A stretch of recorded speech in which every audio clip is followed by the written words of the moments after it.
Welcome to our post-game show here courtside. Danny O'Banion, head women's basketball coach at Kent State. And Danny, Central Michigan's reputation precedes them as they come in.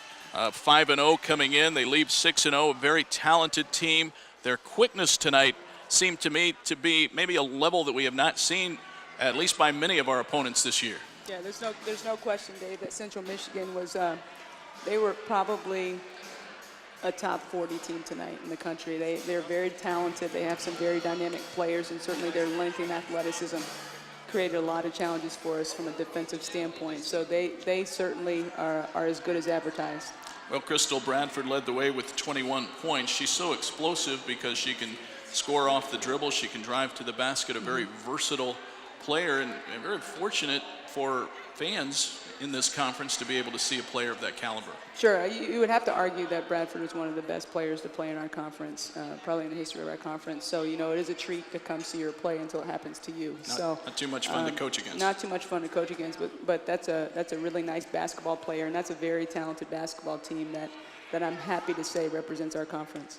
Well, after Saturday, Danny, when Akron employed a 2-3 zone somewhat effectively against Kent State, you could envision that, and Central did show the zone tonight. It was a little more of a matchup zone than the Zips played on Saturday. What kind of effect did that have defensively against your players? Well, it absolutely slowed our tempo. I thought we were doing a lot of analysis out there instead of playing basketball. So they controlled the tempo both in the full court and the half court, and I thought our players in the second half made some nice adjustments, getting the basketball to the middle of the floor.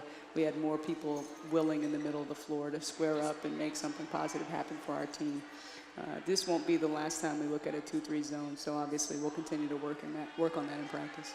Well, there was a point, Danny, in the first half where things were starting to get away from you guys at 39-13, and you came up with a 12-0 run.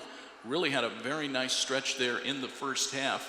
What did you see during that point in the game and that juncture that sort of sparked the flashes? Well, it was exciting to have that run go in our favor, especially to have our team respond in that way after we did not respond in that way last weekend. I think that's a big step forward for us and for our team this season. During that time, I thought that we did a better job of playing up tempo. I thought that we did a better job of being patient. You know, one of our points of emphasis tonight was working at least 13 seconds of offense each possession, because we knew that if we took quick shots, those sometimes could be the same thing as a live ball turnover. And so I think during that stretch, you saw us take advantage of Central Michigan missing shots, and those were the situations tonight where we told our team that we can get up and run if we're taking a miss off the rim as opposed to taking a make out of the net. Well, Amber Dunlap, another very solid game for her tonight. 22 points, Danny, a new career high for her, which she set that career high just a couple of games ago against OU, but did it all for you tonight. Yeah, Amber continues to play like a senior, and she just gets better and better, and we need to continue to help her teammates be better supporting cast for her, because honestly, Amber is showing herself to be one of the top 10 players in the MAC right now, and I think she's going to need some help here pretty soon. So we're going to continue to coach and teach hard. We definitely need CC and Montia and our post core to come alive, and they will. We've got a great opportunity to hit the road at Miami this weekend, and that'll be a great trip for us from a team building standpoint, just to get refocused and spend time with each other off the court as well as on the court.